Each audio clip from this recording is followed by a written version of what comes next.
주님께서 여러분과 함께 또한 사제의 영과 함께 마르코가 전한 거룩한 복음입니다. 주님 영광 받으소서.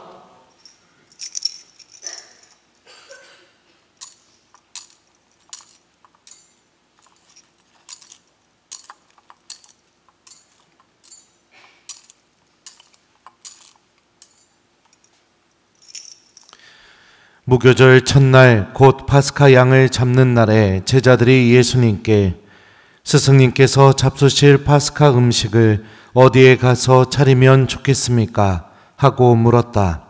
그러자 예수님께서 제자 두 사람을 보내며 이르셨다. 도성 안으로 가거라. 그러면 물동이를 메고 가는 남자를 만날 터이니 그를 따라가거라. 그리고 그가 들어가는 집의 주인에게 스승님께서 내가 제자들과 함께 파스카 음식을 먹을 내 방이 어디 있느냐 하고 물으십니다 하여라. 그러면 그 사람이 이미 자리를 깔아 준비된 큰 2층 방을 보여줄 것이다. 거기에다 차려라. 제자들이 떠나 도성 안으로 가서 보니 예수님께서 일러주신 그대로였다. 그리하여 그들은 파스카 음식을 차렸다. 그들이 음식을 먹고 있을 때에 예수님께서 빵을 들고 찬미를 드리신 다음 그것을 떼어 제자들에게 주시며 말씀하셨다. 받아라.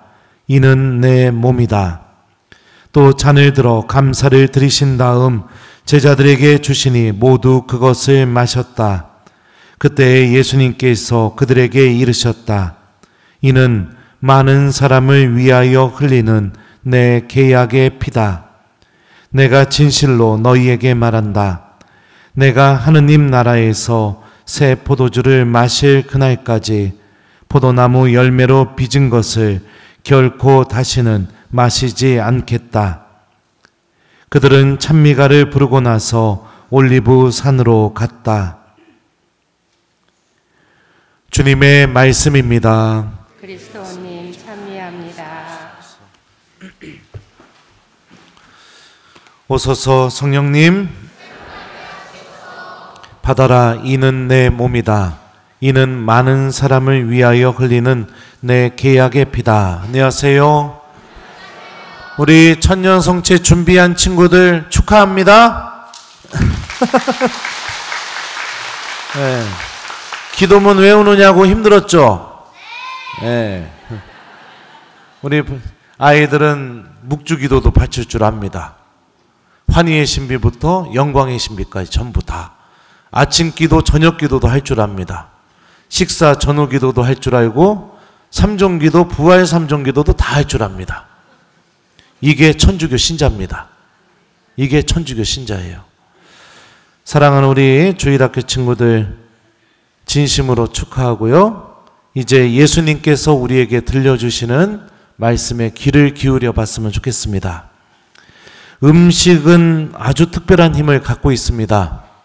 기름진 음식을 좋아하게 되면 어떻게 될까요? 그렇죠. 네. 어제 제가 이 질문을 우리 주일학교 아이들한테 물어봤어요. 기름진 음식만 먹으면 어떻게 됩니까? 오늘도 삼겹살, 내일도 삼겹살, 모레도 삼겹살 계속 그렇게만 먹으면 어떻게 됩니까? 하니까 우리 아이들이 뭐라고 대답한지 아세요? 본당 신부님처럼 돼요. 아, 당황스럽더라고요. 네. 제가 돼지구나 이 생각이 들었습니다. 몸이 뚱뚱해지죠. 기름진 음식을 먹으면 몸이 뚱뚱해지다 보면 삶도 바뀌게 됩니다. 게을러져요. 운동하기가 싫어져요. 게을러지고 운동하기 싫어지게 되면 어떻게 됩니까? 내 마음도 바뀌게 돼요. 의욕도 없어지고 자꾸 아무것도 하고 싶지 않고 눕고 싶어지게 됩니다. 음식 하나가 사람 안에서 일으키는 힘이에요. 자, 반대로 채소와 건강한 음식을 좋아하게 되면 사람은 어떻게 될까요? 몸이 건강해지기 시작하겠죠. 몸이 건강해지기 시작하게 되면 삶도 변화가 일어나게 됩니다. 삶에 활력이 생기게 되고 또 생각과 마음에도 변화가 일어나게 돼요. 마음이 건강해지기 시작하게 되고 긍정적이고 기쁜 일들이 내 마음속에서 보이기 시작하게 됩니다.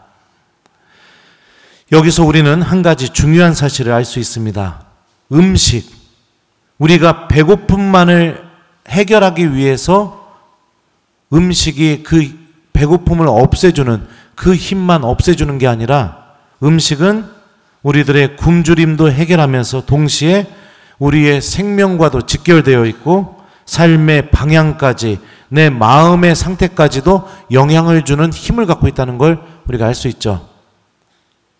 어떤 것을 먹는가, 무엇을 먹고 있는가, 어떤 것을 내 양식으로 삼고 있는가, 이거에 따라서 우리들의 삶도 많은 영향을 받게 됩니다.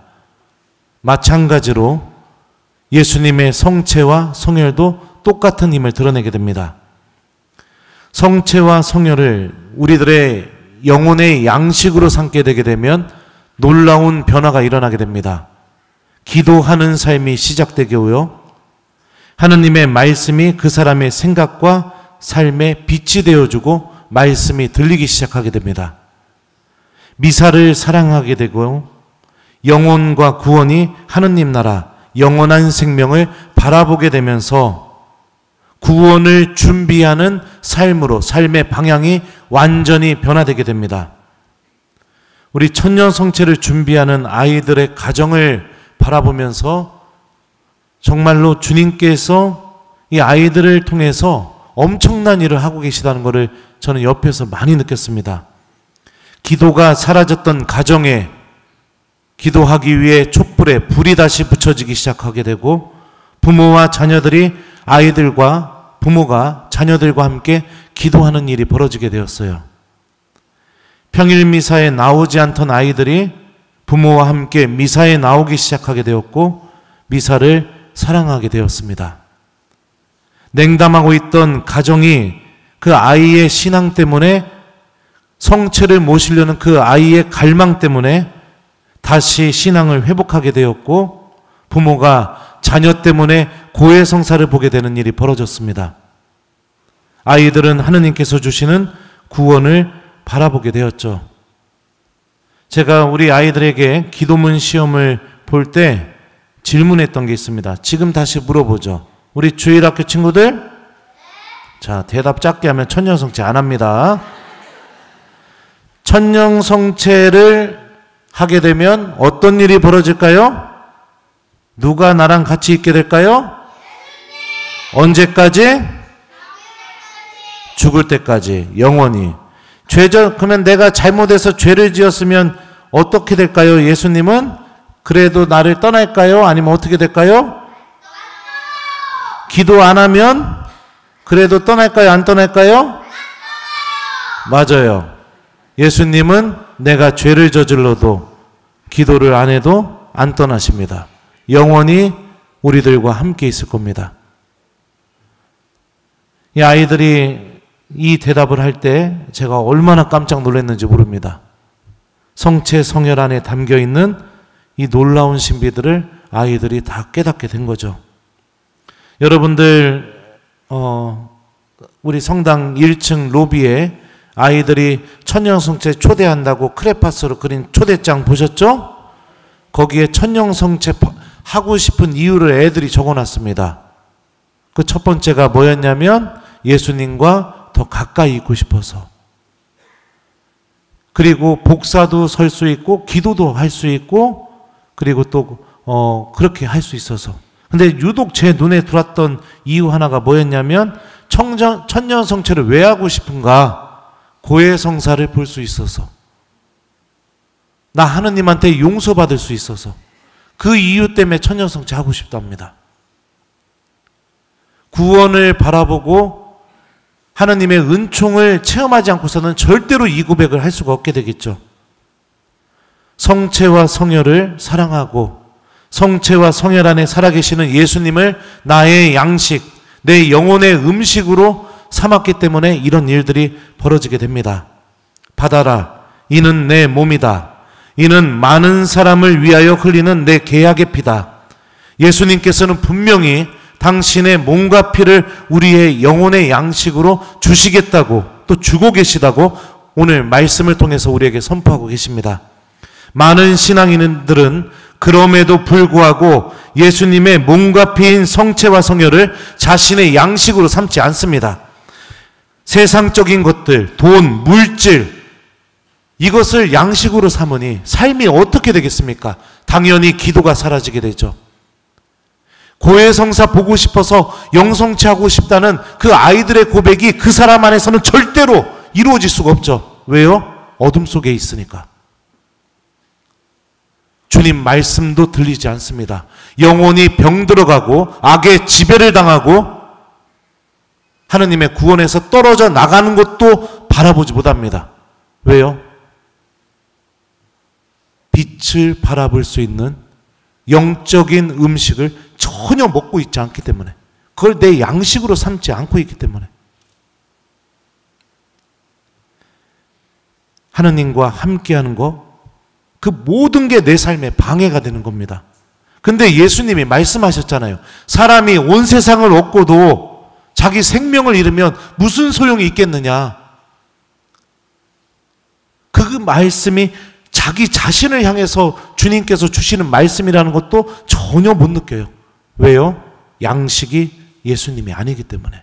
돈, 세상적인 것들, 내가 얻고 싶은 것들, 하느님이 없어야만 행복해지는 것들, 그게 내 양식이니 어떻게 하느님을 바라보고 구원을 바라보겠습니까? 이마에 손이 안 올라갑니다. 주님을 찾기 위해서 이마에 손이 안 올라가요. 우리 아이들이 고백하잖아요. 주님은 기도 안 해도 죄줘도 나랑 같이 계시다고. 이것도 잊어버려서 이마에 손이 안 올라갑니다. 불행한 영혼으로 살아가는 거죠. 여러분들의 영혼의 양식은 정말로 무엇입니까? 받아라. 이는 내 몸이다. 이는 많은 사람을 위하여 흘리는 내 계약의 피다. 사랑하는 교우 여러분들, 주님의 말씀 안에 담겨있는 이 예수님의 사랑에 대해서 한번 묵상해 봅시다. 살을 떼어서 누군가에게 준다는 거, 내 피를 뽑아서 누군가에게 나눠준다는 거, 목적이 뭘까요? 언제 살을 떼주고 언제 피를 뽑아줍니까? 살리기 위해서. 누군가가 죽어갈 때 살리기 위해서 우리는 그 선택을 합니다. 살 떼어서 주고, 떼어서 주면 산다고 하니까. 피 뽑아서 주고 헌혈해주면 산다고 하니까. 살리기 위해서 주는 겁니다. 성체 안에 담겨있는 예수님의 마음은 나를 살리기 위한 마음이 그 안에 가득 차 있죠. 또 생각해보죠. 누구에게 내 살을 떼어서 줄 수 있습니까? 어제 제가 우리 주일학교 아이들한테 물어보니까, 예를 들어서 신부님이 팔이 떨어져 나갔다. 나는 신부님을 위해서 팔을 잘라서 줄 수 있다니까 2명이 손을 들더라고요. 자기 팔 떼서 저한테 줄 수 있대요. 우리 사랑하지 않으면 내 살을 떼어서 주는 거 절대 안 합니다. 절대 안 해요. 그 사람이 죽는 것보다 차라리 내 살을 떼어내는 고통이 덜 아프다고 느끼기 때문에 살을 떼어서 주는 겁니다. 그 정도로 사랑하고 있으면. 그 예수님의 사랑이 우리가 매일 미사 때마다 모시는 성체 안에 고스란히 담겨 있습니다. 그럼에도 불구하고 너를 사랑한다는 고백, 그래서 너를 살리고 싶다는 그 고백, 하느님께서 마련하신 그 구원의 주인공이 반드시 되게 만들어주고 싶다는 그 고백, 그 고백이 온전히 담겨져서 우리들의 손 위에 얹어지게 됩니다. 바라보고 나의 영혼의 양식이라는 걸 깨닫고 내 손에 얹어진 그 성체 안에 담겨져 있는 예수님의 사랑을 내가 기억하면서 아주 소중하게 성체를 받아 모시기를 예수님께서는 바라고 계시죠. 성체 안에 담겨있는 예수님의 사랑을 우리 잊지 않는 신앙인이 되었으면 좋겠습니다. 그럼에도 불구하고 여전히 나를 잊지 않으시고 여전히 나를 사랑하고 계시고 여전히 나를 구원하시기를 바라시는 이 예수님의 사랑이 우리들의 믿음 안에서도 열매로 맺어졌으면 좋겠습니다. 숙제드립니다. 이번 한 주 동안 평일 미사에 한번 나오시거나 아니면 시간이 안 되시면 성체조배 한번 하기, 2개 중에 하나를 우리 꼭 실천해 봤으면 좋겠어요. 그래서 나를 사랑으로 대해주시고 나를 살리시는 그 예수님의 성체가 이제 나의 양식이 되도록, 그 성체가 나를 변화시키고 내 생각과 마음을 변화시키도록, 마치 음식이 한 사람의 삶을 바꿔놓는 것처럼요. 예수님의 성체가 나의 삶을 바꿔놓는 그 기적이 일어나는 한 주간을 보냈으면 좋겠습니다.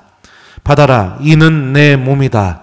이는 많은 사람을 위하여 흘리는 내 계약의 피다. 아멘.